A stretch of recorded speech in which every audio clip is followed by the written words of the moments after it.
দোলে বেআইনি মদ বিক্রি রুখতে গিয়ে মদ্যপদের হাতে আক্রান্ত পুলিশ। হাবড়াতে দোলে বেআইনি মদ রুখতে গিয়ে মদ্যপদের হাতে আক্রান্ত পুলিশ।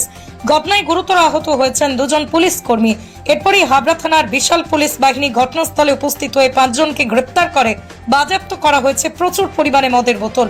আপনাদের জানিয়ে রাখবো আরো একবার, দোলে বেআইনি মদ বিক্রি রুখতে গিয়ে মদ্যপদের হাতে আক্রান্ত পুলিশ। হাবড়াতেই দোলে বেআইনি মদ বিক্রি রুখতে গিয়ে মদ্যপদের হাতে আক্রান্ত পুলিশ। ঘটনায় গুরুতর আহত হয়েছেন দুজন পুলিশ কর্মী। এরপরই হাবড়া থানার বিশাল পুলিশ বাহিনী ঘটনাস্থলে উপস্থিত হয়ে 5 জনকে গ্রেপ্তার করে বাজেয়াপ্ত করা হয়েছে প্রচুর পরিমাণে মদের বোতল। হয় আজকে পুলিশের সাথে পুলিশ বারণ করার পরেও তারা পুলিশের উপর আক্রমণাত্মক হয়, পুলিশের সাথে মারধর করে, তার জন্য তাদের ধরা হয়েছে। একজন পুলিশ আহত হয়েছে। একজন পুলিশ আহত হয়েছে। কি বলবে এরকম ঘটনায়?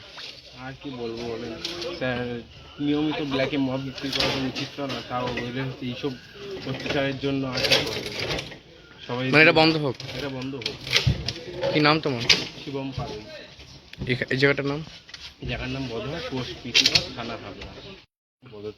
বদর গ্রাম বদর। এখানে ব্ল্যাকে মদ বিক্রি করা হতো, তার কারণে পুলিশ আগে হোলির দিন 2-3 বার রেড করা হয়েছে, তাও নিয়মিত মদ বিক্রি করা হচ্ছে। তারপর লাস্টে রেড করতে এসে 4-5 জন ধরা পড়েছে, তাদের সঙ্গে সঙ্গে যে মদ বিক্রি করে তাকেও আটক করা হয়েছে। আর আশেপাশে বারণ করার পরে পুলিশের আশেপাশে বারণ করার পরেও পুলিশরা